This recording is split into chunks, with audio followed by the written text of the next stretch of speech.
So, good morning, good afternoon, and good evening, everyone. Thank you for joining us for our first Global One Health Initiative webinar of 2023, supported by the NIH Fogarty International Center.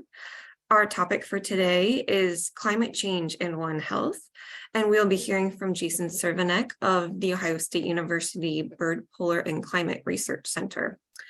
But I'd like to start off by introducing our moderator, Christine O'Malley, who will be continuing to moderate our webinars moving forward and has been a longtime partner of GOHi.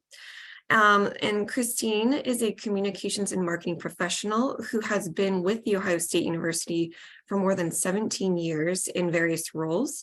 She is currently the Senior Communications Consultant for the Office of Human Resources and serves on the President and Provost's Council on Women as immediate past chair. And her previous role at the university includes leading communications and marketing for the Global One Health Initiative and as communications and alumni affairs director for the College of Public Health. Her career highlights include being named as one of the Council on Women's Glassbreakers, completing a Fulbright project in Ethiopia, and earning a master's degree in public policy. She currently serves on the advisory committee for GOHi and was the founding president of the Fulbright Association's Central Ohio chapter. And thank you so much for your continued commitment to GOHi, Christine. And with that, I will hand it over to you. Thank you. Thank you so much, Laura. Can you hear me okay? Yes, we can. Wonderful. Well, I'm very happy to be here and very pleased to introduce our presenter of the day. As Laura said, Jason Cervenec will be joining us. He is the Education and Outreach Director for Ohio State's Byrd Polar and Climate Research Center. The center's reach is more than 11,000 people a year through forums like this, I imagine, Jason, and other channels. Jason has 2 NSF-funded projects and led development of the Columbus Climate Adaptation Plan, which, as a Columbus resident, thank you. Prior to his Ohio State role, he taught high school science and completed a Fulbright teacher exchange in Mumbai, India. So we have that in common as well, Jason. I love that Fulbright connection. So before I turn it over to Jason, I just want to let everyone know all the questions will be taken after each section, but you can enter your questions using the Q&A function in Zoom at the bottom of your screen. And if other panelists are on, you can feel free to unmute and ask your questions, but everyone else, please use the Q&A box functionality on Zoom. So Jason, I'm going to turn it over to you now. Thanks, Laura and Christine, appreciate the invitation to present today. Let me go ahead and bring up a screen share real quick. See if we got it. Is it right, or do I need to hit the swap display? I think you need to swap the display. Got it. Perfect. Yep. Okay. Never know how that's going to turn out. So as was mentioned, my name is Jason Cervenec. I've been with Ohio State for a little over a decade now. The center that I represent at Ohio State started out as a polar center doing research and now does world research around the globe, including all facets of climate change. And an emerging area that we'll talk about today is the connections to health. Interestingly, health and climate research have been siloed in some ways, and we'll discuss some of the limitations so far and a lot of the opportunities for more dialogue between researchers and practitioners and the real need to accelerate this work and the benefits that it would have on the larger population. My contact information is below. I'll also go ahead and include this at the end of the talk today. And as Christine mentioned, we'll break this down to chapters. So there'll be a pause at the end of each for questions. It's designed to be a survey today, so it is not going to be in depth on all facets. And we'll be using some documents from the NIH, the CDC in the US, but also a Lancet report in order to kind of guide the conversation and hit the major themes. So the teams that I work with, we love to be outdoors. It's kind of what drew us to work at the Byrd Center. As Christine mentioned, I did a Fulbright exchange in Mumbai, India. I worked in Mumbai for 6 months and taught high school science there, and also had a chance to travel extensively. So I was able to see some of the impacts of people living at sea level but also those living inland in areas where the water table is rapidly dropping and they're seeing monsoon failure, which is one of the signatures of climate change. I have 3 children and I live in Columbus, Ohio with my wife, and we love to cycle. And one of my hobbies is trying to get my house as energy efficient as possible and reduce my carbon footprint. And cycling is one way we do that and still have a good quality of life. And we'll talk more about some of the co-benefits to things we can do to mitigate and adapt to climate change that can actually overall improve our quality of life. And I do like to give a call out when we start. I work with about 120 people at the Byrd Center, and many of them contribute to our work in different facets. This is more of the immediate team, and it does rely extensively on grad students and undergraduates. And I want to make a call out because I'm making this presentation, but there's a lot of other individuals that have contributed to everything I'm going to say today and what our team does for all of our outreach. So kind of a moment of retrospection. 2.5 years ago, this cartoon, more than 2.5 years ago, ran in The Economist.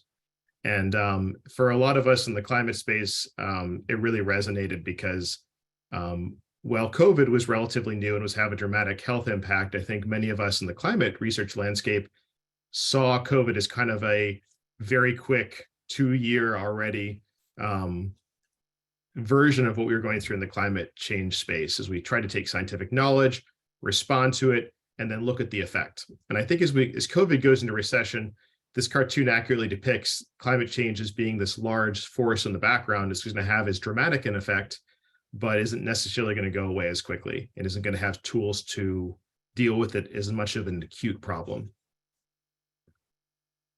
That's the cartoon version to look at it. Another way to look at it is to look at it from the business and insurance community. This is a document that's released by the World Economic Forum each year. This is the 2019 version. And this is a larger graph that I'm going to show you in a second. And it gives a number of hazards that are in the world landscape. And on the x-axis is likelihood. So things that are more likely are to the right over here. Things that are less likely are to the left. And then impact, very impactful things are at the top. And things that are not so impactful are towards the bottom. And this is the most dramatic portion of this projection, this graph. So extreme weather events, failure of climate change, natural disasters, man-made environmental disasters, interstate conflict, biodiversity loss, water crisis. All of these things, almost everything that's in this quadrant, all connects to climate change. But I want to back up and show where COVID would show up on here. So this is, once again, just a quadrant, a portion of it. If we go ahead and look at the next step, this is the larger one. And you see spread of infectious disease is located right here. So this is everything I showed you before, almost all of which is connected to climate change. And then COVID pandemic is over here.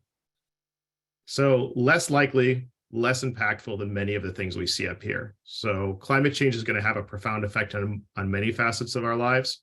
And this is what it's being looked at from not just the scientific sector, but others who crunch the numbers and look at the impact on the economy and people. But I think what's also important, and if you've, Christine's done a Fulbright, many of us, it's statistics I can show and graphs and projections, but it's also the impact on people. A Note des Arcs is a wonderful documentary that kind of shows the impact of people in Pacific Island nations. And I do think it's important as we share the scientific information to also talk about personal narratives and kind of testimonies of what people are seeing, because for many people that makes it much more real. I know for me, a combination of what those two look like are this graph, which is the impact of CO2 on our planet. It's probably the most famous graph in the earth sciences. And there's a seesaw pattern that's here. That's actually the breathing of the planet. And it's something we don't think about a lot, but every year leaves come out in the spring and fall in the northern hemisphere is some of the plants that are deciduous. And they suck some of the CO2 out of the atmosphere, and the CO2 level of the whole planet drops a bit. And when they decompose in the fall, winter, and spring, early spring, that CO2 gets released and the CO2 level goes up again. So there's this really interesting breathing pattern of the planet that happens every year.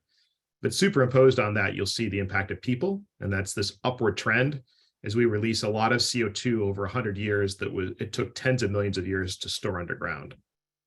Now, what does this look like in my life? When I was born, there was about 350 parts per million CO2. When I graduated from high school, about 360.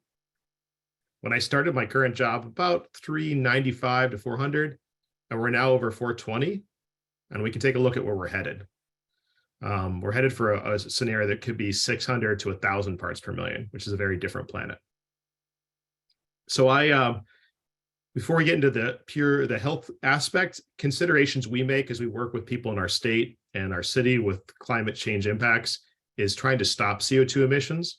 This is really a problem of the wealthy world, the wealthy aspects of the world right now, the highly developed countries and the very highly developed countries. We're emitting a lot of CO2.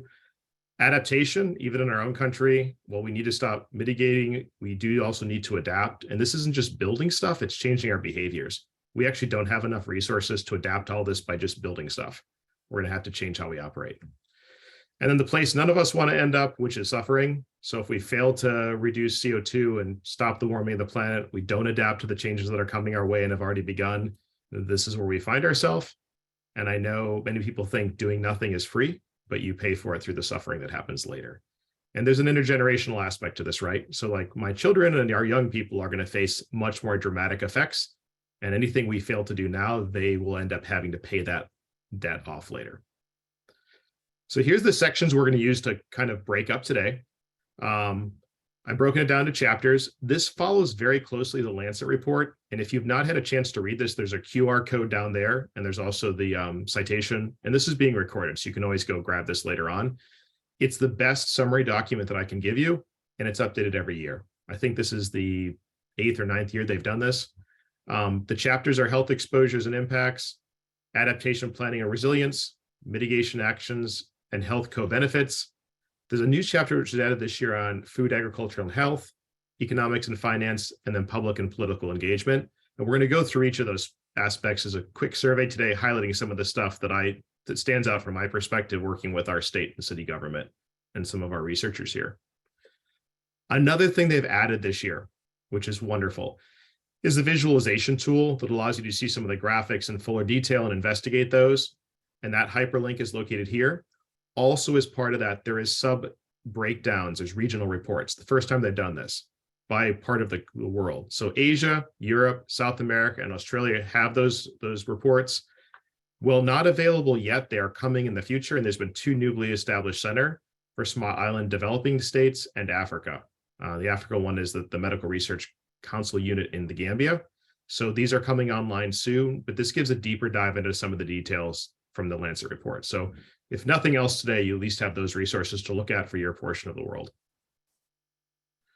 Okay, so we'll start out with health hazards, exposures, and impacts. Christine, any questions that have come in so far? Okay. Nope, not so far, Jason. We're good. Okay, so we'll start out with a quick summary of some physics and chemistry, the basics of climate change and what's happening. So visible light comes in and strikes the Earth's surface. It gets absorbed and re-emitted as infrared light and heads out into space. And if we didn't have any atmosphere, if Earth was like the moon, this would be as simple as the picture was. It'd be really hot during the day and really cold at night, and we wouldn't have an insulating blanket of our atmosphere.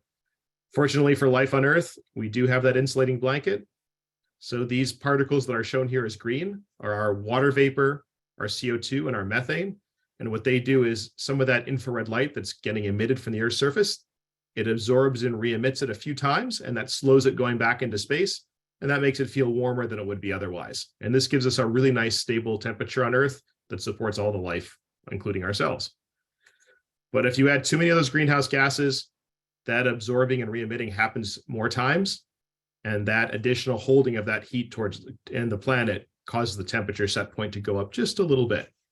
And it doesn't take much. A degree or 2 might not seem like a lot, but when it's all the molecules in the air or all the molecules in the ocean, it adds up pretty extensively. And we've already gone up about 1 degree Celsius. So that's the warming we've already experienced. And world leaders have said we want to commit to about another half to most another 1/2 to another 1 degree. And we have a lot of work to do quickly to try to make sure we're on that trajectory. I always like to point out, this is not cutting edge science. So at the Byrd Center, we're doing a lot of things to try to understand our atmosphere and oceans, the changes that are happening and putting them into a long-term perspective of what's happened over the last few million years. But this is really, really old science. And if any of you studied biology or chemistry in high school or university, some of these names would be familiar for their work there. But some of this work began in the 1700s with understanding the greenhouse effect and the gases, how much the contributions were, making those calculations, all the way down to Charles Keeling's graph, who I showed you, who started monitoring stuff in the 1960s for CO2. So the details is what we're figuring out and trying to forecast what the future is and project what the future is, but the science is pretty certain. Since I work at a center that does long-term records, I always like to go back and kind of give a nod to them. We do ice core analysis. We have colleagues that look at speleothems and tree rings. So we can go back about 3 million years with pretty good resolution and look at temperature. This is the graph I showed you earlier. Just since we've had CO2 monitoring, we can go back a little farther in time using other records that weren't collected by people immediately, but were some of these records that were often buried in Earth's history.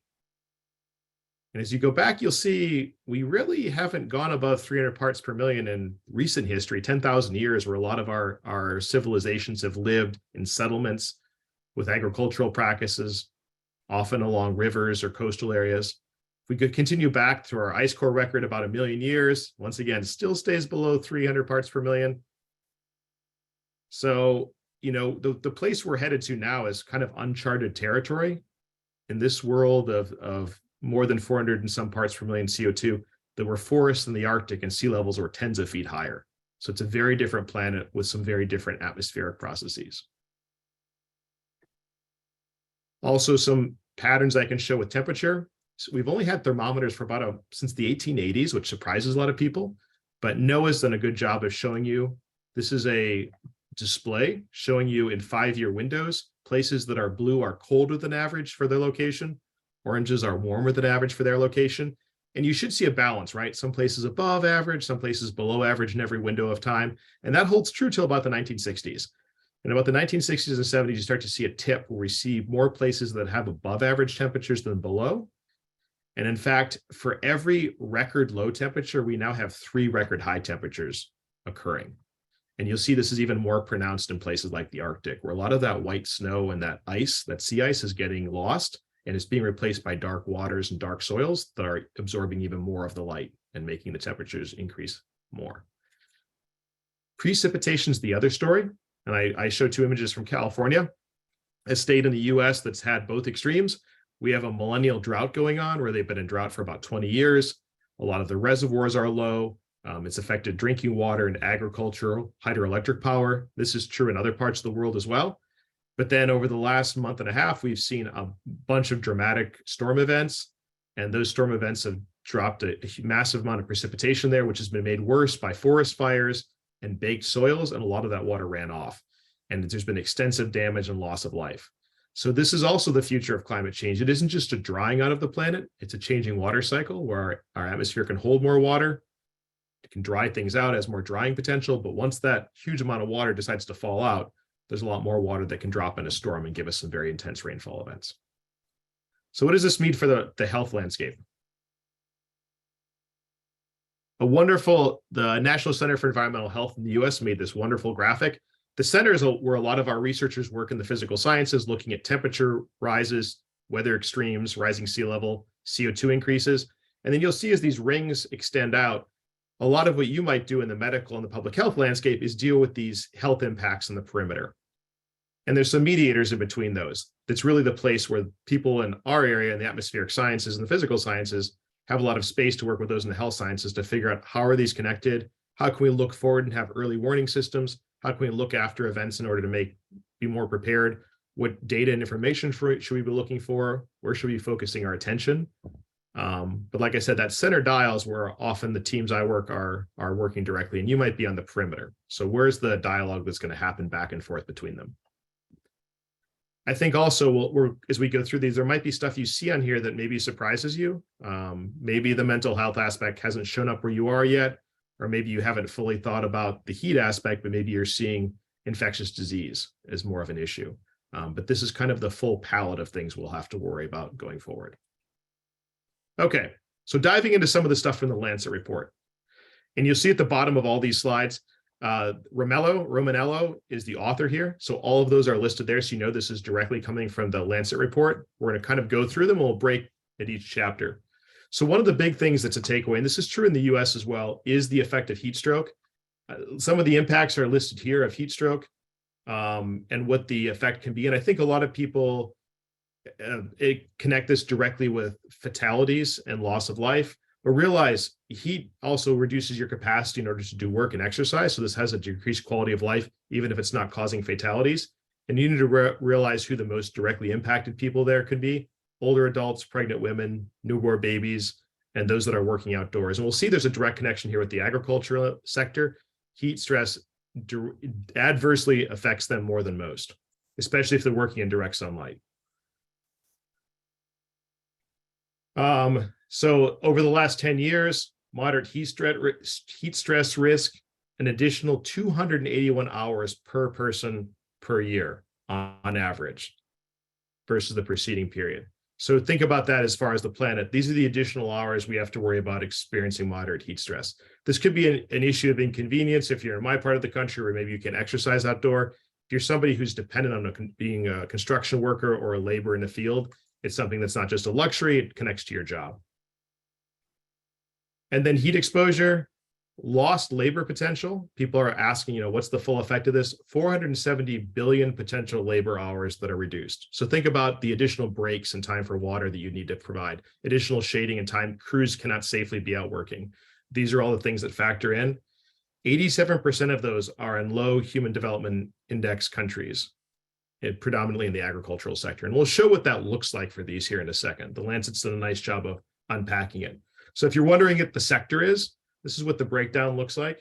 So you see the color coding here. Those in the top that are blue are agriculture, construction, manufacturing, and service. And then if you look at the quadrants, there's 4 different graphs that are provided here. This is low HGI countries, medium HGI countries, high HGI countries, and very high DH countries. Agricultural sector faces a lot of the burden in the lower HGI countries. You see that's true in almost all of them, except for the very extremely high HGI countries. And there it's a bit more balanced. You also see that in the medium, you can also look at the y-axis here, faces a much greater number. So this kind of gives you a breakdown of things, depending on what your country's in, things you want to watch out for. This could be things with our policy changes enacted in order to reduce this, or it could be early warning systems or educational campaigns. I know some states in the US have actually put laws in place, such as Washington State, to require break, water, and shading. Other places, it's alerts that are put out to make sure that employers know and employees know what the risks are the following day. And I should say that I think in the past, we expected this to be an issue of places that were already warm, like in the US, Las Vegas or Florida. But we've seen dramatic heat domes set up in the last few years with parts of the country that typically never experience extreme heat, such as Washington State and British Columbia in Canada. Places that I would, if you asked me to make a wager, that if I ever thought their temperatures would exceed the high temperatures in Las Vegas in the US, I would have said no. And we saw extremely high temperatures up to 115 and 116 degrees Fahrenheit. So we're seeing this affect places that haven't had extreme heat in the past. The other aspect of that is weather events. So this could be extreme precipitation and storms, but realizing what it is, injury and deaths, but also what the impact on sanitation services are, forced displacement, if you have a flood that people don't have access to clean drinking water, or are living in conditions that end up having mold as building infrastructure is flooded.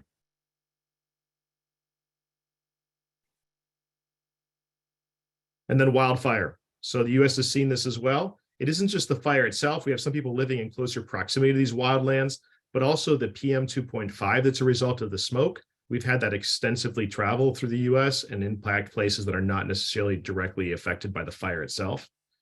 61% increase over the last few years. And then mental health. I really pulled a lot out from here because this is an emerging area. It's an especially prominent area of research within youth. So people think of the acute temperature increase, heat waves, humidity. Those are the direct things that contribute to decreased quality of life through mental health challenges and also increased suicide. But also then, what does that ricochet through and how does it cascade through the family, stress, loss of job, disproportionate impact on women in many cases, and then extend yet even further to interstate conflict and violence. Currently, internal migration is an issue, also migration across country borders. I think in many parts of the world, we can see extreme drought events and failed agriculture that's caused people to migrate both from Central America into the US. some people migrating from Africa to Europe, and it's caused a lot of political challenges in the countries they're leaving and also the countries they're going to. But many of these are already the signature of climate change, and there's really no convention for climate refugees. They're really labeled climate migrants right now, but international law doesn't have anything governing that. Also realize there's a lot of people who don't have the resources to actually migrate. So what does it mean for them if they're left behind? These are also often people that are already marginalized and vulnerable. But like I said, this is an emerging area of mental health and one to watch, and one to especially watch in youth. I think one of the more troubling papers that came out recently has shown mental health and eco-anxiety amongst youth is a global problem, and youth actually have very little confidence the government is doing anything to respond. And that's kind of put them in a very vulnerable place as far as feeling like they have much control over the situation, even though the generation will deal with the consequences.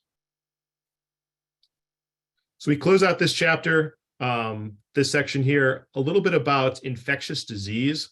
I know Lyme disease is one we're watching here, and we're also watching for some agricultural impacts with disease as stuff spreads that we've typically only seen in the southern US.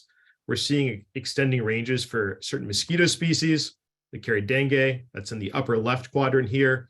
You can see also conditions favorable to malaria. At the bottom, we have Vibrio cholera, so the underlying pathogen associated with cholera, but also just Vibrio, which has connections to gastroenteritis. And you see that this is typically affecting, even though the data isn't always available, it's affecting disproportionately the low HDI countries. One of the challenges here is for a lot of stuff like Vibrio itself, a lot of the data we have is for the high and the extremely high HDI countries. We know that the coastal areas are becoming more favorable for this to be present, and early warning systems would help us detect that. But everything from mosquitoes to malaria to these waterborne diseases that can cause issues, conditions are becoming more favorable to them, and it's something to watch out for. We'll talk a bit more about the end on how some of the research in this space is not as robust as we might think. In fact, as far as climate research goes, the health landscape is still emerging, and we are really behind the 8 ball in understanding how these ranges and the conditions, how favorable they're becoming. Even in the US, there's a study last year that surprised people to say, we're experiencing more waterborne disease that seems to have a climate change impact signature, but very few people have been looking at it. And then food scarcity. So we think that, climate change, warmer conditions could give us a longer growing season. This is true in some parts of the world, but heat stress does adversely affect crops. So think about corn and soybean and rice. We are seeing that. So that heat stress in the middle of summer can actually reduce yield. And so heat waves have already associated with 98 million more people reporting moderate to food insecurity. We also know that this year with the war in Ukraine, that's made things worse as food systems have been disrupted. So at the same time, we're seeing some of these impacts, that's happening in the background, and it could be a very challenging year for access to food. And this is not true in the US, but it is in other parts of the world. Agriculture or food systems often rely on the ocean. And that's something to be aware of, that not only temperatures in the ocean are increasing, but also CO2 levels, which are causing bleaching of coral reef systems. And those coral reefs are often our nurseries for the world's fisheries. So if you're in a country that depends heavily on fisheries, it isn't just looking at our terrestrial systems, but also our aquatic systems to know what the impacts are. So this is kind of the underlying landscape. We're going to pause there for just a second before we kind of move into the adaptation planning and health resilience section. Thank you, Jason. We do have quite a few questions coming through, and everyone, please feel free to drop your questions in the chat. We'll spend a few minutes on this segment. Just a fundamental definitional question. On your very early climate change option slide, you referenced change infrastructure. Can you describe what you mean by that? Yeah, so that could be anything from going ahead and elevating a roadway to make sure it's not flooded. It could be going ahead and armoring an area to put a seawall up to make sure that a storm surge doesn't overflow into it. It could be elevating a school to make sure it's not flooded because a river floods regularly. Making sure your electrical system is elevated enough where a storm surge or a flood doesn't take it out. Elevating the water treatment system so that's not flooded. And also could it would be with temperature. If you have a roadway that's going to need to expand more because it gets hotter, making sure those expansion joints are enough. We've had states in the US that have had roads buckle when it's gotten warmer, railroad tracks buckle because temperatures have gotten so extreme.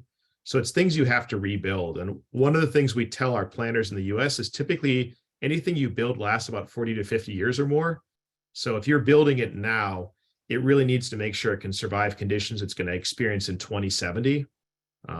That's kind of a good rule of thumb. Okay. Next question is about your slide on mental health and climate change. And this person wanted to hear a little bit more about that and didn't mention any specifics, but I want to call out what you said, that mental health and climate change is an emerging research area, especially in youth. And I wonder if you could talk a little bit more about that and where you see that research going. It's kind of exploded the last year and a half, and I am not embedded in that landscape. After this call, I can send out a message with a few places to start and people that are really at the forefront of this. There's a speaker we had for a conference this year. It's at Stanford, and I really think she is one of the best aggregators of this. She's seeing the whole landscape and seeing stuff happen. We have a number of challenges with youth mental health as it is. There's been research going on in social media, the impact of COVID, at least in some of the developed world, changing lifestyles and youth isolation. So climate change and eco-anxiety overall kind of adds yet one more thing to this pretty overwhelming landscape. But there's a lot more research. And I think seeing that it's a global phenomenon, and then knowing that youth don't always have the ability to vote, don't have the buying power, don't always have the ear of decision makers, but this is a worrying concern they'll inherit. There's a lot of ethical and philosophical questions there of justice beyond just the numbers and the law, legal ramifications for stuff. But I can definitely, after this, refer to some other robust resources for that. Okay. And then we also have some questions that you might be touching on later. I know you have sections on mitigation and adaptation, economic impacts. And so I'm going to share them, and then you can decide if you want to address them now or incorporate them into those sections. Okay. One is about who should pay for the mitigation and adaptation of the effects of climate change. And, you know, the questioners acknowledges an ethical question. So I don't know if you feel like you want to weigh in on that now, or maybe incorporate that into the sections that you have on mitigation and adaptation. Yeah, we'll touch on that a bit later. That's yes. Yeah. Similarly, another kind of economic question along the same lines is who should compensate low and middle income countries for agricultural losses and increases in zoonotic diseases associated with climate change. I don't know if you want to cover that. Yeah, those will both go together. Yeah. And then finally, a somewhat economic question, but something that you touched on a little bit already is how HDI relates to the total loss of working hours. That kind of seems like an economic question too, but if you want to say something now, that would also be. The extremely high and high HDI countries have a lot more ability to buffer the system. So you see agriculture across the board, except for the extreme HDI, is adversely affected more. But those high and extremely high HDI countries are going to have more ability to do stuff like provide shading, water, change policies, improve cooling so they can provide fans and air conditioning. That doesn't always mean they do, but they have greater ability to respond. I think we'll also talk about some of the challenges with air conditioning, right? Air conditioning can be a great solution, but it also then emits more CO2. So how do we, if we're going to use air conditioning, how do we think about how to use it affordably and so we don't end up increasing our fingerprint of CO2? I know the way we use air conditioning in the US is very different than the way we used it when I was in India. And people in the US climatized all spaces versus when I was in India, we did it to the room we were in when we needed it. And that's a behavior change. All right. So those are all the open questions that we had for now. We might be getting more and we can catch up when we get to our next Q&A. Okay, thanks. So some of the assessments that have done, what the landscape looks like. There's a survey that's done. WHO does work in this space. Some of the individual researchers contributing to the Lancet Report. So looking at the countries that have done national assessments on climate change impacts and looked at vulnerabilities and adaptation. Often this is the things our teams help with in the physical sciences. About 51% of the countries surveyed that responded have done those. Interestingly enough, the countries that have adaptation plans, which usually we recommend following those, is actually 52%. So at least one other country's done the adaptation planning, but maybe hasn't actually looked at what their risks and vulnerabilities are, which is not usually the order we would do it in. So it's just slightly a majority of countries that have undertaken this work. Interestingly enough, only 65% have indicated moderate or low levels of implementation. COVID obviously has put a monkey wrench in this because a lot of resources that were devoted to climate change work have maybe shifted and haven't yet recovered. I know in the US, our teams have been stressing to try to bounce forward and use COVID as a way to realign some of our early warning systems and think about COVID and the parallels with climate change. I can't say in the US we've been terribly successful, but I think if anyone's familiar with public health and health systems, the US is not always a shining model of how you want to operate. Interestingly enough, and our teams and at the Byrd Center work a lot with municipal government, there's a lot more work happening in the city landscape. Cities are going to face a lot of unique challenges, but a lot of responding cities here, and 78% of those have completed or are undertaking city level climate change assessments. Excuse me. 98 of those responses, though, are in very high HCI countries. So you can see there's a definite imbalance in this. In our state has not undertaken any climate change work in the state of Ohio, sadly, but all of our big cities have. So this mirrors pretty closely what I see in this part of the country. Interestingly enough, infectious diseases were identified as the most common hazard, followed by heat waves, poor air quality. So these are kind of the top things that show up there. But we'll talk a little bit about what some of those unique challenges are with large population densities and what that looks like for heat and water and flooding. But if you are in an area that has a lot of population density and something isn't happening at the country level, realize there are very good models to follow that other cities have done internationally and just focused on their municipal level. So don't think because your country is doing nothing, you should kind of wait. 40% of countries that were surveyed had climate-informed surveillance systems, generally vector-borne disease, waterborne disease, and airborne disease. Extreme heat doesn't show up here as much. We'll talk a little bit about where that does fall out.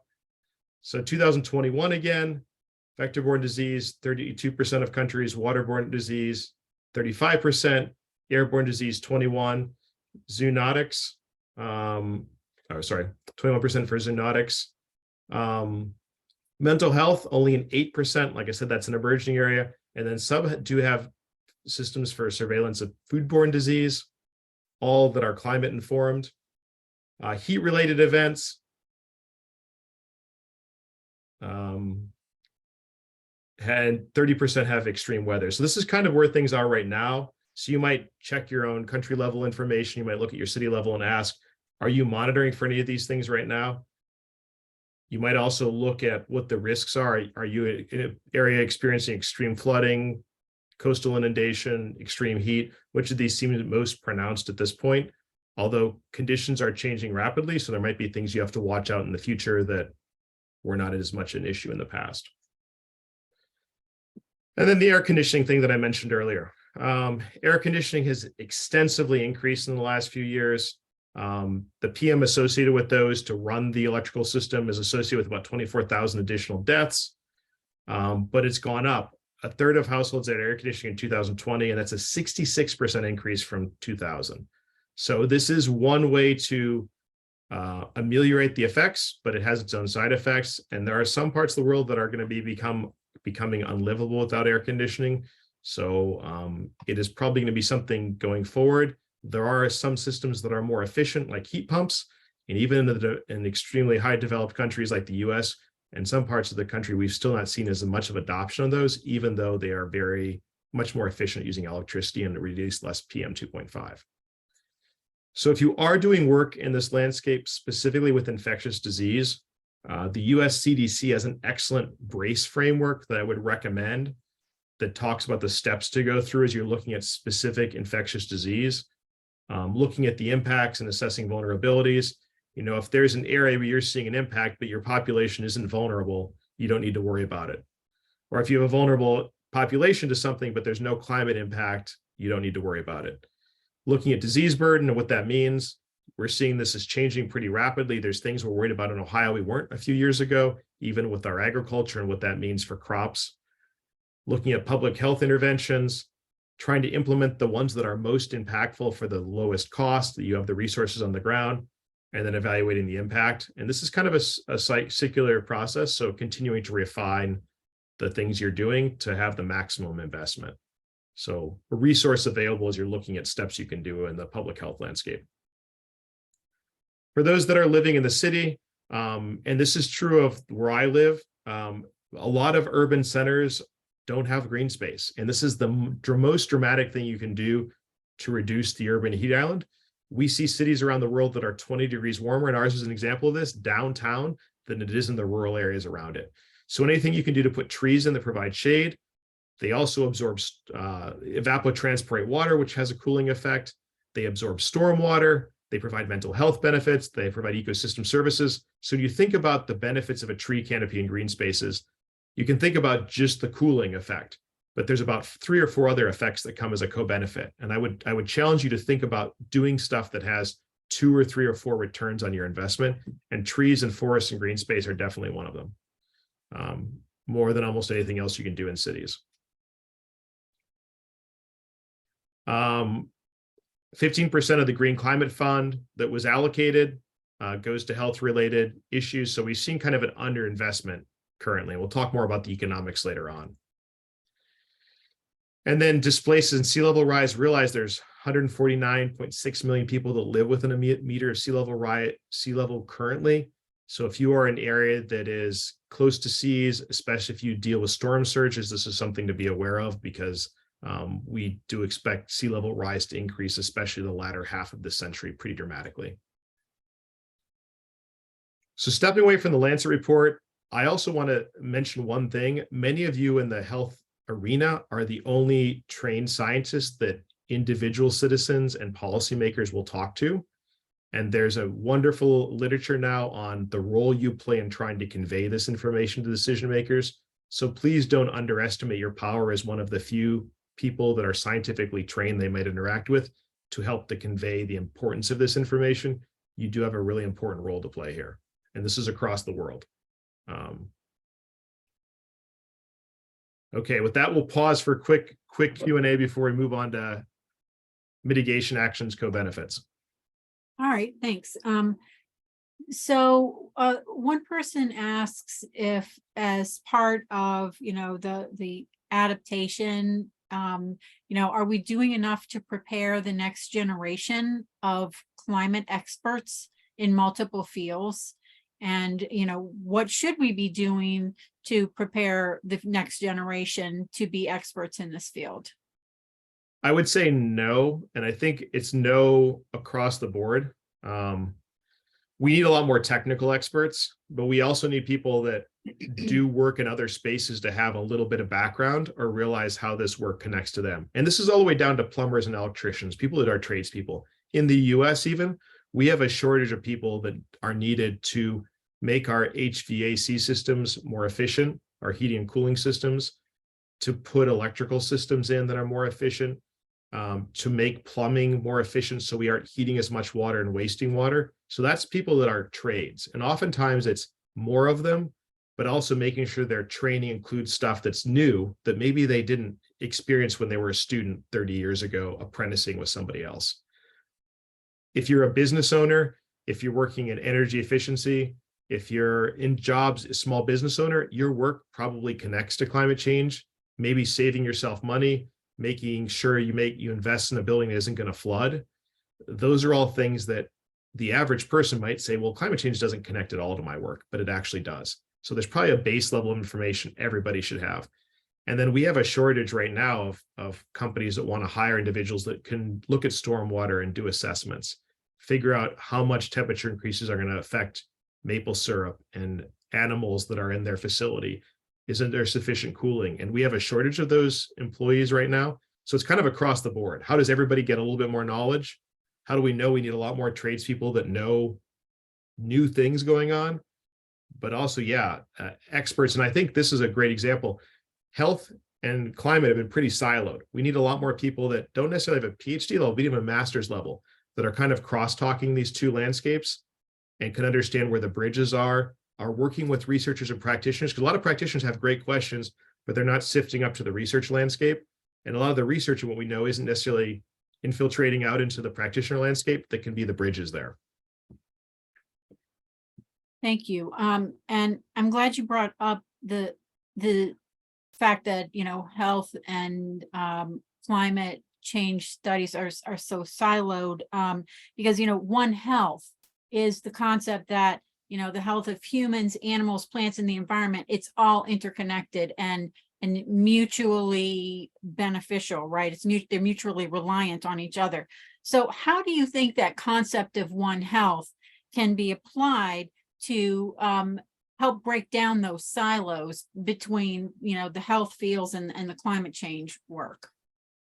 I mean, I think maybe hopefully COVID can provide us an analog for how they all connect. I think also trying to help people understand climate change. Climate almost touches everything now. And we always think temperature, precip, but then what are all the knock-on effects of, okay, so your business floods. Now you have an insurance claim. You're out of business for so long. It affects your food system because you go ahead and didn't have power or those bridges were washed out. So helping them understand not just the immediate effect on you, but almost peeling them back like an onion. It affects third, fourth, fifth order, things down the chain. So, and it doesn't just connect to humans, but because of our food system connected to plants and animals there as well. And I think avian flu in the US is a good example we're seeing with egg prices just going on. Egg prices are high and people are wondering what the cause there is, but we've had a lot of bird flu outbreaks that are really driving prices up there.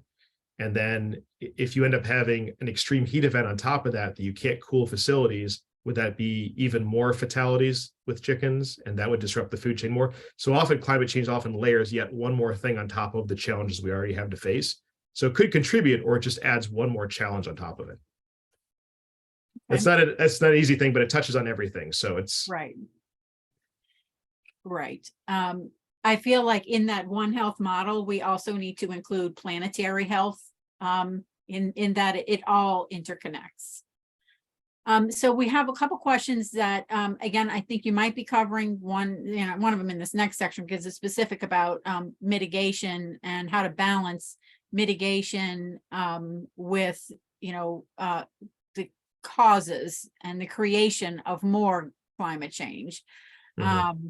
So I don't know if you can talk about that in this upcoming section.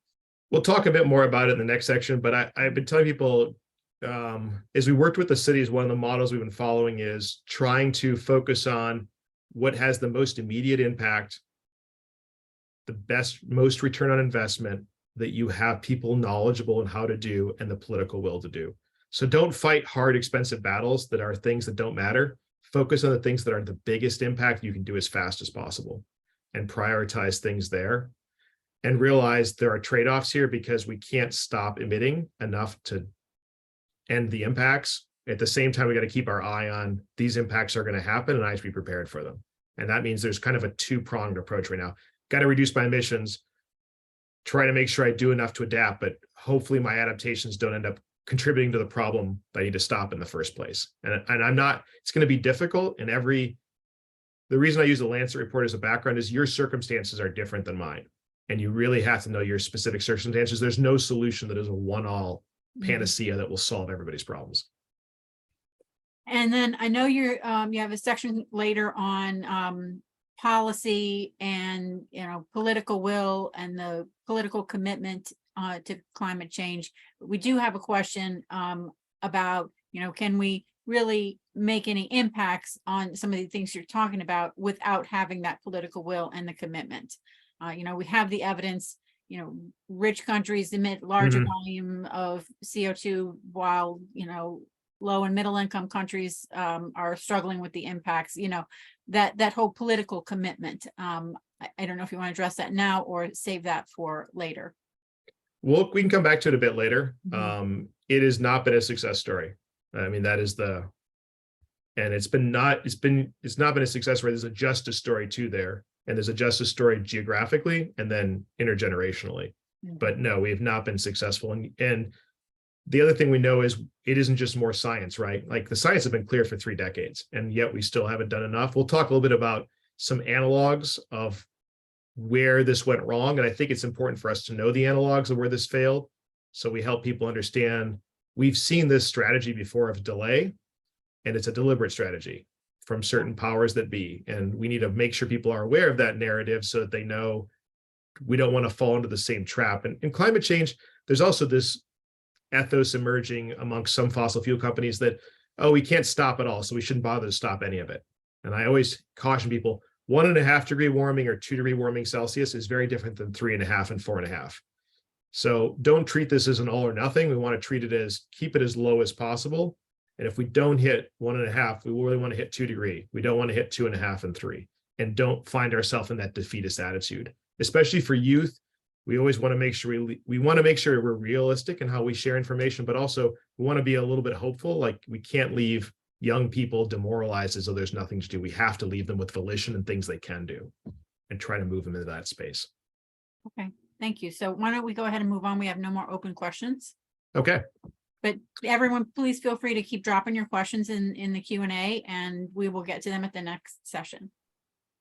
So one thing to think about with COVID, I think the first year we went into it, we did see an emissions reduction, but we should realize that was a very temporary one. And actually we then exceeded, we went 6% above in the following year as things returned back to normal. Well, so COVID did actually improve the air quality in our cities, but that decrease was smaller than maybe we thought. And then we immediately returned to business as usual following it.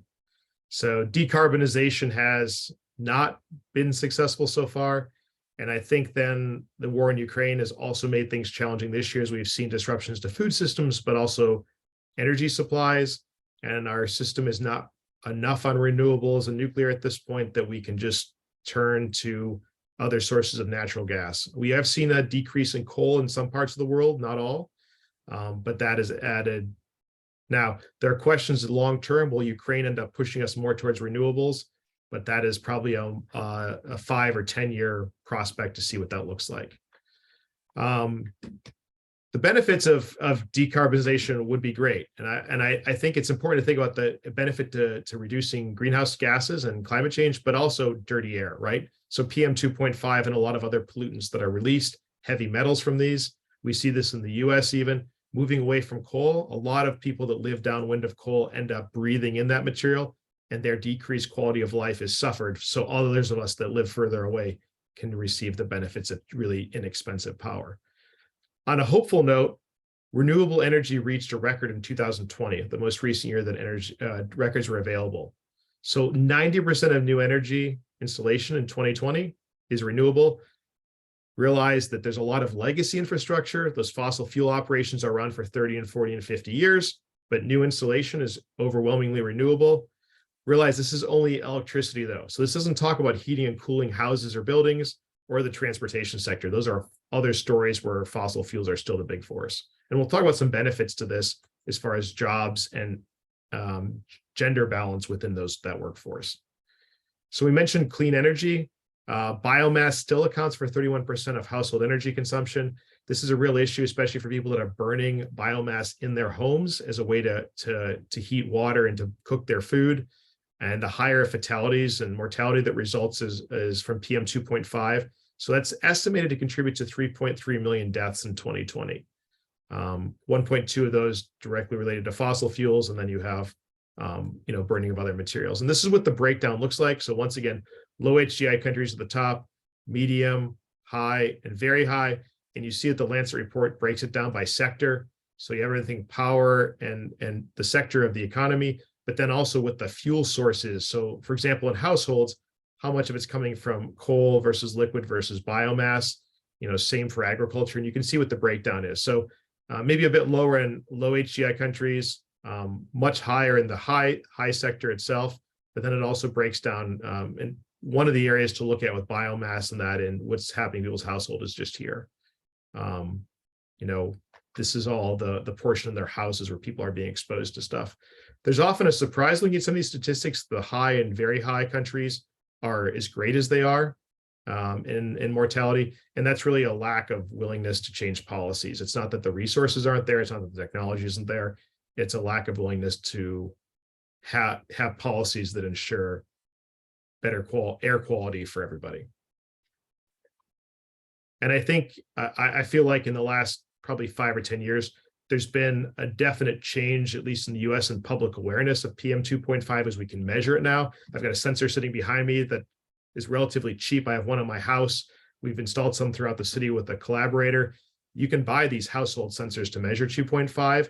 And as awareness increases, it's harder for polluters to run from that. And it's much easier for citizens or organizations to approach government and businesses and say, I seem to have some data that indicates that PM 2.5 is increasing. The health detriments of this are very clear.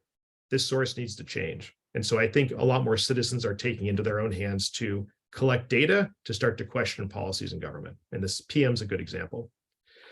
As far as our food system, agriculture is this section. Ruminants, our dairy and cows and red meat are still a source of a lot of emissions. We also see our diets changing to a lot more of those have a reduced quality of life. So here's an example where making sure our food system doesn't maybe include as many of these and changing our diet can have a benefit for emissions, but also improved quality of life. And so here's what it looks like right now. 55% of agricultural emissions are milk and red meat. And red meat here does include pigs and pork in the Lancet Report. And here's what the 11.5 million deaths attributable to imbalanced diets. So once again, could reduce your emissions by changing your or maintaining more of a vegetarian lifestyle or less red meat, but also what the benefits are in quality of life. If you want the breakdown here, and we won't go into this in great depth, but once again, it breaks it down by country. So low, medium, high, and very high HDI countries, and also a breakdown. You can see dairy, cows and buffalo, sheep and goats, and pig meat all here are stacked at the top of these bar graphs, but you can look at the breakdown.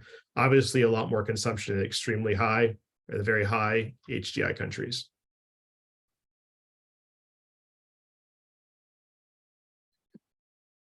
Healthcare itself results in CO2 emissions. So it's actually increased over the last few years from 5% to 5.2%. I know in Ohio, we are really trying to make our hospitals more efficient. Also, things like anesthesia contributes to that. There are some anesthesias that are actually very potent greenhouse gases. And some hospitals in the US are really ramping down their use of certain ones in order to try to reduce their carbon footprint.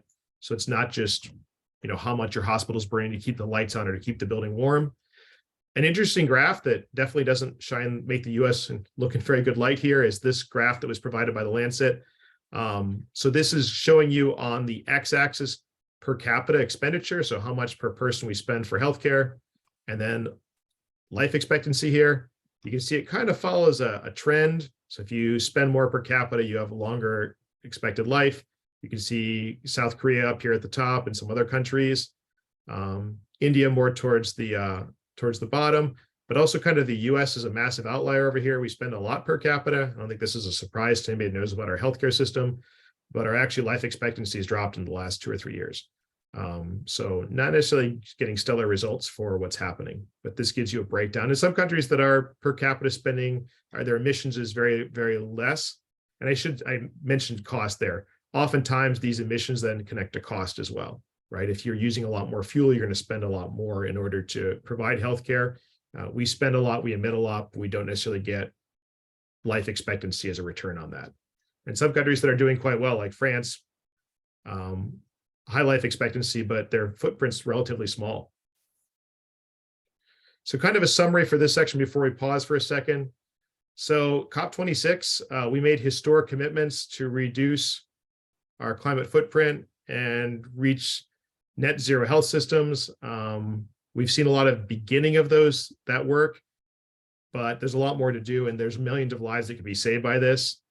And it's the co-benefits too that are beneficial, not just the climate impacts, but cleaner fuels, better diets, better air quality, and active modes of transportation. So thinking of stuff holistically. So we can- don't have any open questions yet, but feel Okay. free to, for the people to drop in some Yep. questions for this section. But I've got a couple that I just wanted to follow up on some of the things that you mentioned.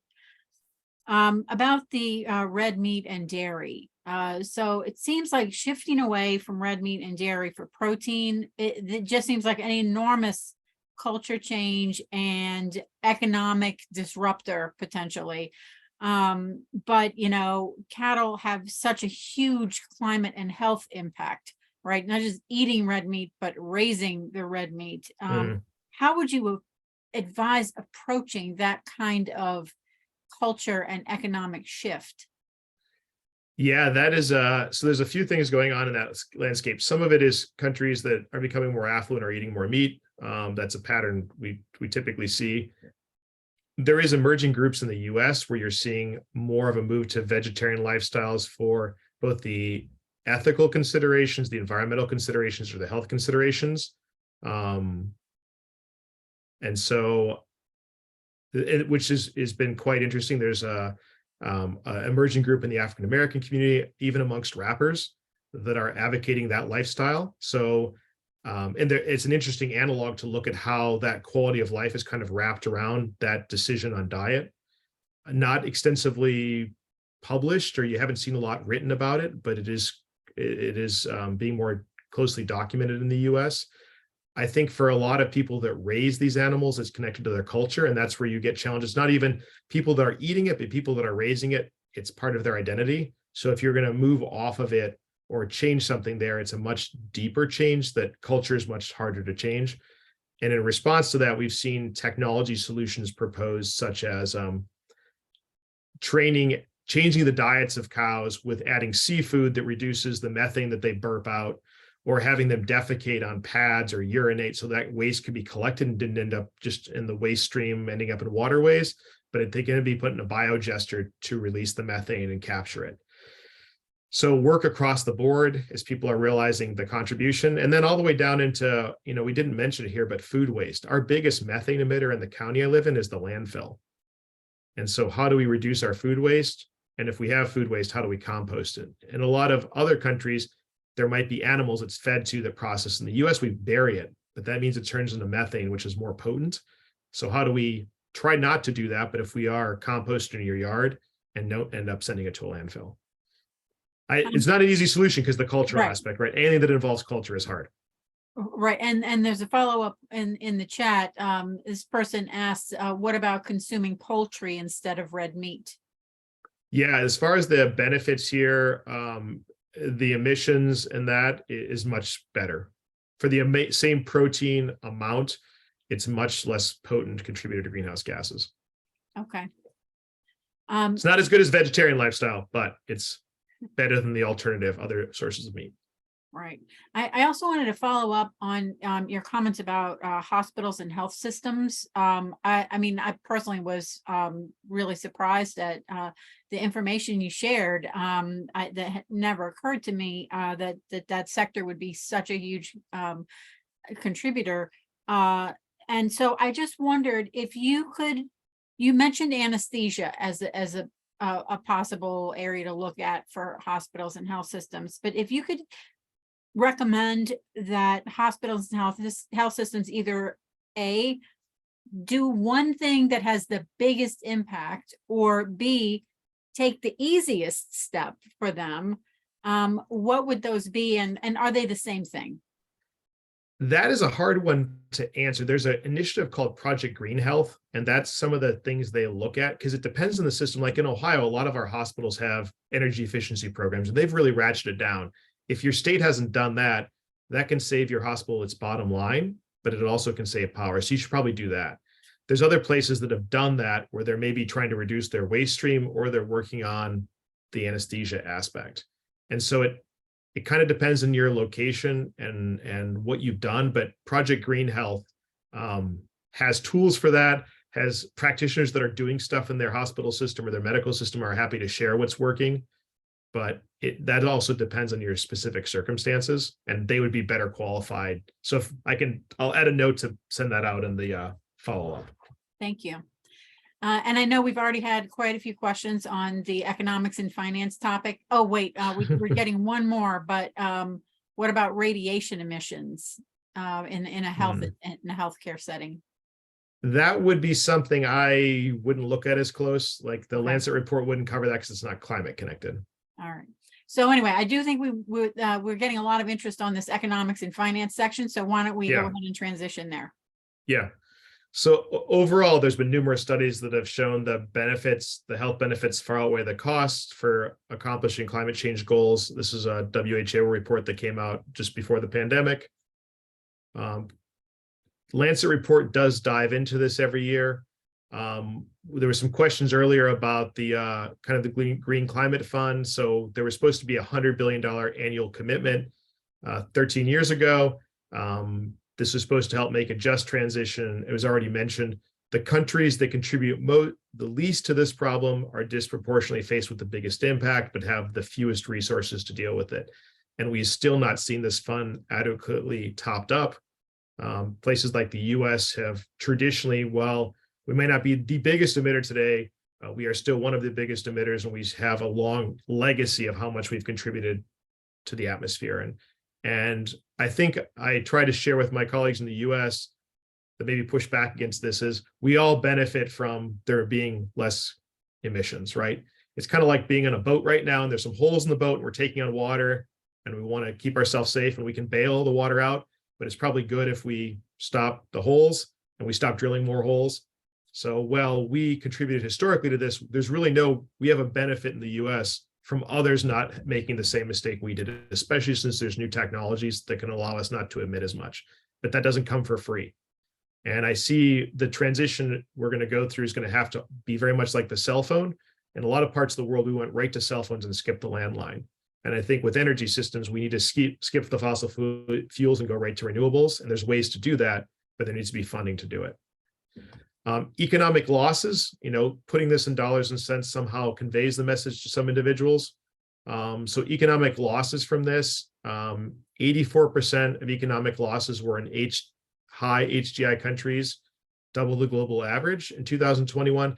This could be also a byproduct of a lot more data and a lot more expensive infrastructure, but realize the HGI countries actually have the ability to insure this. Insurance is often bought, and so half of those losses were insured.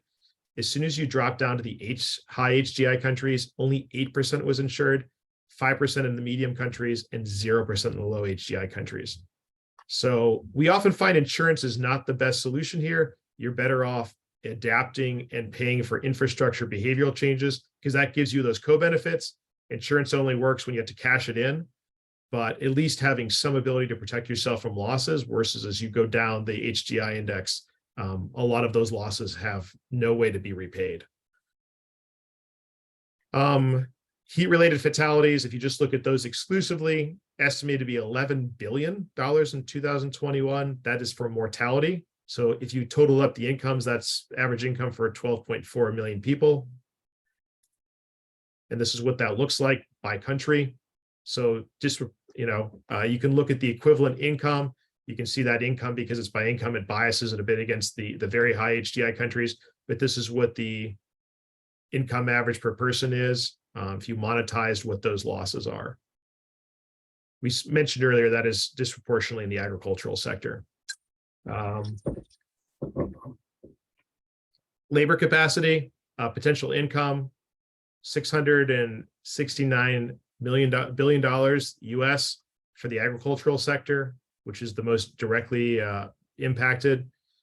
So 82% of those were in the low HGI countries. So you can see here, really is hitting those countries hard. And agriculture is a big part of those economies, and also has fewer protections and fewer regulations and fewer resources. Individual finances. So realize that it's not just borne by the person themselves. If nobody can grow and the agricultural sector suffers, what's the long-term impact on the food system in that country, and how does that ricochet through strife or civil violence? Air pollution, if you monetize that, premature mortality due to air pollution about US $2.3 trillion in 2020. So it's about 2.7% of gross world product. So in that case, looking at how much is, just ticking off GDP as a result of those fatalities. Clean energy investment. So as I mentioned, how much it contributed to energy system in 2021, it's increasing dramatically. We still have a lot of legacies. And remember, just because the energy system, the electrical grid is in renewables, that doesn't mean transportation or heating and cooling are. So in the non-electricity sector, still 90% of the investment is fossil fuel. And those things that are going in are still going to be around, if they're physical infrastructure, for 40 or 50 years. So moving off those as quickly as possible. Good news is we're starting to see a tipping point in jobs. So renewable energy exceeded fossil fuels extraction for the first time in 2020 as far as jobs employed, people employed in that sector. And there's a lot of potential for gender balance here. It's been a very male-dominated industry. I was actually in a call earlier this week looking at how to provide greater gender balance in the US and our energy sector. There's some work to be done there, but there's a lot more possibilities here with it not just being extraction industries. So that could lift everybody up, especially as more women have access to those jobs. We just see that overall that beneficial effects in the community and the family. So one facet here, and once again, the war in Ukraine is making this challenging. Countries still subsidize fossil fuels. And those subsidies are extreme. In some cases, for especially low HGI countries, the subsidies for fossil fuels exceed the budget for the health system. So are there ways to shift some of that? Obviously, if you shift it rapidly, you're going to cause escalating energy prices. But if you have these coming effects, needing to deal with them, and you're subsidizing the very thing that ends up contributing to the problem. And this is true in the US. We extensively subsidize fossil fuels. We're doing that more for renewable energy now, but often people forget how much we're subsidizing fossil fuels and how that makes it easier for us to consume more and emit more. And are we able to shift some of that over to renewables to try to wean ourselves off of them? So if you're able to redirect some of that, the benefits are you could invest in the health system, something to consider. And to do that, though, there might be financial mechanisms. Even in the US, we've seen a lot of the things we want to do. How do you help people pay for the long-term cost over time? So putting a more energy efficient infrastructure might cost a lot more to start out. You might save money over 3 or 4 years that would pay it back. What are the financial instruments that could be arranged to help people do that? If I can't pay it out immediately, but I can do it over 3 years, then I could save a lot and I can reduce my footprint. How do I have mechanisms in order to accomplish that goal? PM 2.5, I mentioned the connection here. So anything we can do to reduce CO2 emissions often comes with the benefit of PM 2.5 and the negative effects it has on air quality. We clearly know what the health benefits of this are now. So trying to reduce both of those at the same time to get the benefits. Interestingly enough, this is a interesting graph. It's a wonderful graph that shows you production. CO2 emissions are at the top. PM2 emissions are at the bottom. We have our very high HGI countries, high, low, medium, and low, and the same on the bottom. But then we have consumption. So you think about it, our very high HGI countries produce some things, and then they export some of them. Some of those exports are consumed elsewhere in the world. Some are consumed in their own. So if we just follow on the top, this is HGI, CO2. These are all if you follow my arrow here, the ones that are consumed by that country. And then we go ahead and export some of those to other countries. As far as for the very high HGI countries, they are actually not producing as much, but they are importing materials that were causing emissions elsewhere. So a lot of times we buy stuff in the US and we're importing it, and we're saying, oh, our carbon footprint's going down, our PM 2.5 is going down. It is in our country, but oftentimes we're bringing things in from overseas that are then going ahead and really offshoring that pollution elsewhere. And this might be something coming forward. The Biden administration has stressed that they want to provide ways, incentives for these emissions not to be just offshored. But I know when I think about items I purchase, I'm always asking, am I buying an item that's causing a problem for somebody else somewhere else in the world? And both for PM 2.5 and CO2, the very high HGI countries are the only ones that are really doing this, that are exporting their pollution problem to elsewhere in the world. Okay, closing out this section here. So we need substantial investment by both government and private sector. Those are both going to be necessary at this time. This cannot be something done alone by government. We'll talk in the last section how this has to be an organization and a collective action, not individual. As was mentioned before, really the historic responsibility here is with those countries such as the US that have emitted a lot historically, other countries, including the US and China, that are emitting a lot now, and then trying to ensure that other countries don't make the same mistake and transitioning them justly with investment that has been far below what it was supposed to be. That commitment has not been followed through on, and there's no other way to say that. At the same time, we have record profits in the fossil fuel industry, and there's a danger here because the fossil fuel industry right now, if you look at their projections, they are clearly on a path to emit more than will cause 1.5 or 2 degrees of warming. And so if you just look at their plans alone, their business model means we are going to far exceed our targets for temperature, and that there's no way around that. So we need to think about how much we're subsidizing that, because we're subsidizing bad behavior. So that is the financial side. Once again, there's not easy solutions there, but thinking of public-private partnerships, thinking about, yes, the developed world, especially countries like the US that have historically emitted a lot, have a lot more responsibility here, and we all benefit by moving away from into renewables and away from fossil fuel. Thanks, Jason. I think that did address quite a few of the questions that we had received about those economic elements. I know we have another segment to go, so I don't want to spend a whole lot of time on questions. I just want to thank you first for calling out the gender balance, both the inequitable impacts on women due to climate change, and also the opportunities for women in the renewable energy sector. So thanks for calling that. We do have a question looking forward to the future, which it seems like something we could maybe end on. So I might hold that question for the end, and maybe we can get right to the public and political engagement piece. Okay. There's only 6 slides for this last section here. So a few summaries. We've seen engagement. So the Lancet report looks at engagement by the general populace. The good news is that there's a lot more media coverage of climate and health. There's not as much of them both, right? We have a lot of change of health. We have a lot of coverage of climate. We don't have as much of the two combined as we'd like to, but it has increased versus previous years. So that's a good thing.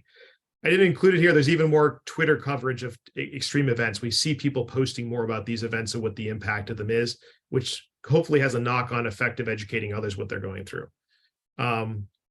Individual engagement with climate change and health. Sadly, there's an increase, but there's not as much engagement at the same time, which is what we'd like to see. So once again, how do we get more people to talk about climate change, talk about health impacts, and just talk about the overlap? I know in our state, we have survey data. We know this topic does not come up as much, and it's one of the places that health and public health practitioners have an opportunity to really push that door open a little bit further with individual citizens, but also policymakers. Scientific research, as I mentioned, the number of scientific papers has increased, but 2021, more than 3,200 articles engaged with health and climate change, which was an increase of 22%.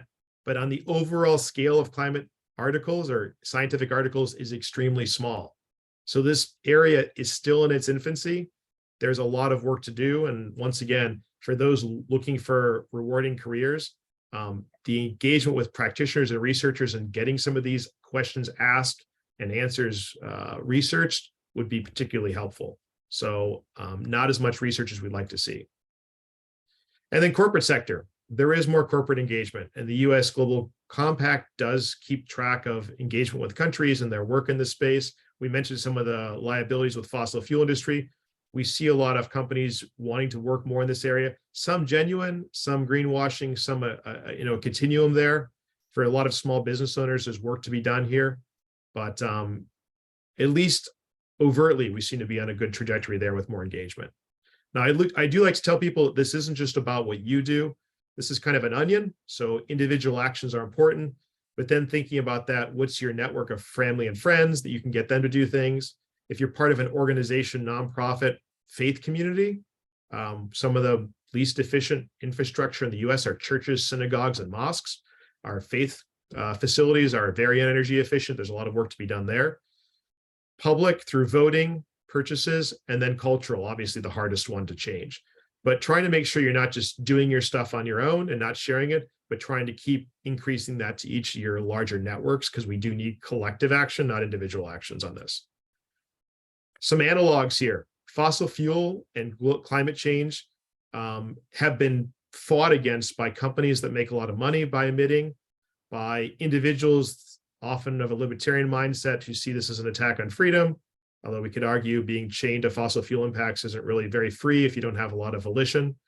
In some cases, faith communities in the past, although it's really waned, most faith communities have a very aggressive stand on ecological issues, climate change, and justice.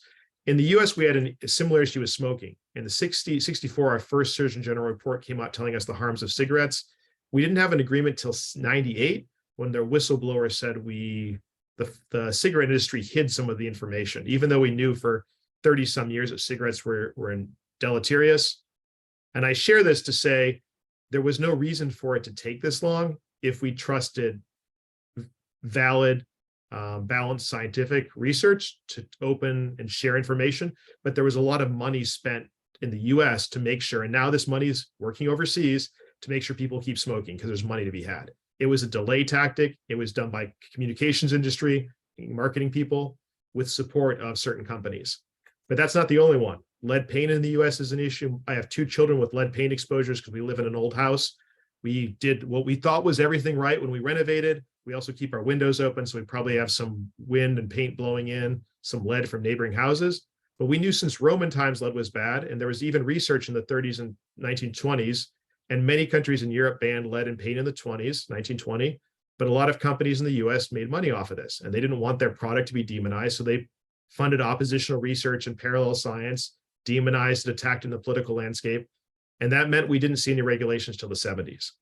So my house that I live in should never have been painted with lead paint had we dealt with this issue in a timely fashion. And so my family and the taxpayers are paying the cost of dealing with this consequence. So I point these out as analogs. We don't have to make the same mistake if we stop listening to the narrative of companies making money off of this problem. So 2 things to end on that are hopeful. You don't have to spend more money all the time. And this is a great example from my city. We were sued in court because we dumped raw sewage into our rivers in the US.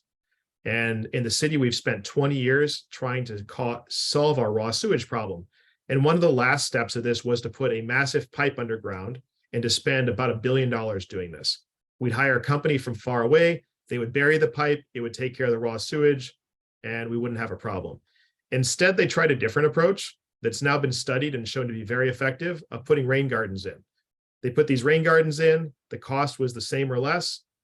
They end up providing stormwater infiltration. They also capture nutrients.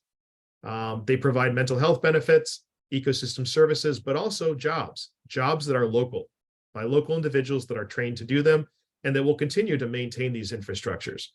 And so they use the same amount of money in a different way, but got a lot more benefits that people see what the benefits are, that it isn't just buried underground where it goes away.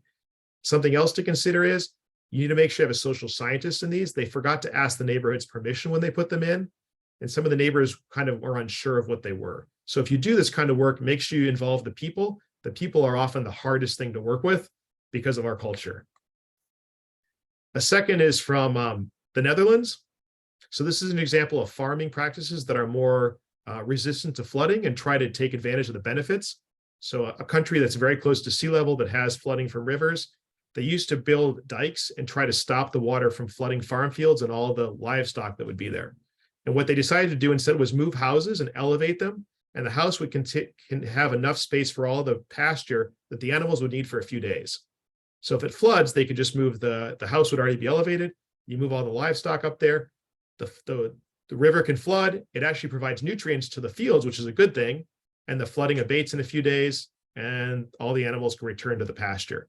And this only happens every few years. So instead of spending a lot of money on stormwater control that ends up not allowing nutrients to flood the fields, this was seen as working with nature as opposed to fighting nature. So those are 2 examples of things that I always challenge the young people we work with. How can we have solutions that cause 2 or 3 benefits, but it don't always take more resources. It just involves us thinking of things more creatively and more holistically with everybody involved. So thank you for everybody's time today. Well, thank you, Jason. And actually, your last comment there fits in perfectly with this question that I think would be great to end on. The participant says, excellent talk, which I agree, excellent talk, but giving me anxiety. What can be done for young people who will be struggling with these problems for a long time? Yeah, there's no easy answer there. For some of us that work in this space, and many of you are working with challenges that are difficult to think about at night. I tell people, like, self-care is really important. First of all, you have to make sure if you work in this space, you don't burn yourself out. And it's important to have a good network of people that you can rely on to help process some of the issues and challenges, and make sure that you are still able to take care of yourself and move on to stuff the next day. I think for youth, it's important that they get to here's things you can do that are actionable at their level. So I've worked with middle schoolers, and the things we're having them do are very different than elementary schoolers, which are very different than what we have our university students doing. So we have to be honest, but we have to be honest in a way that's appropriate for their age, and try to move them into spaces where, if it's a letter writing campaign, if it's them actually collecting data and making a policy pitch, I do find they find purpose there. I also find it's harder for adults to stray away from actions when youth come up to them and say, I looked at this, you're wasting X resources, it's harming this many people, and we could actually deal with this if we did the following. It's a little harder for an adult to ignore it if the student has basically gone the whole cycle of studying, developing a solution, pitching it.